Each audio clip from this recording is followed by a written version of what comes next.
બાંધકામના મજૂર છે ને સાહેબ, એને જોઈને સાહેબ એક સુંદર મેસેજ મળે છે કે એમની પાસે રહેવા માટેનું ઘર ના હોય, જે જગ્યાએ સાઇટ ચાલતી હોય ને ત્યાં રહેવા વયા જાય, એ પણ પાછા તંબુમાં.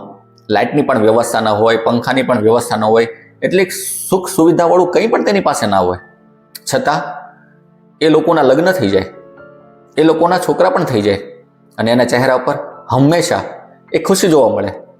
ક્યારે તમે સાંભળ્યું કે મજૂર વર્ગમાંથી કોઈએ આત્મહત્યા કરી હોય? ક્યારે તમે નહીં સાંભળો. બિંદાસવાળી લાઈફ જીવે.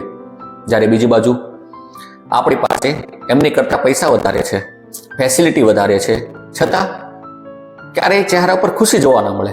હંમેશા ચિંતા યુક્ત જ હોય.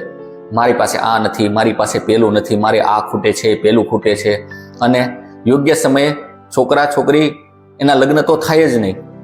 આની પાસે આ નથી, આની પાસે તે નથી, પેલું નથી, આ નથી, આવું તો ઘણું બધું. તો સાહેબ ક્યારેક વિચાર આવે કે આપણે ચિંતા મુક્ત છીએ કે ચિંતા યુક્ત છીએ, એ કંઈ ખબર નથી પડતી. તમને કંઈ ખબર હોય તો કમેન્ટ ચોક્કસથી કરો.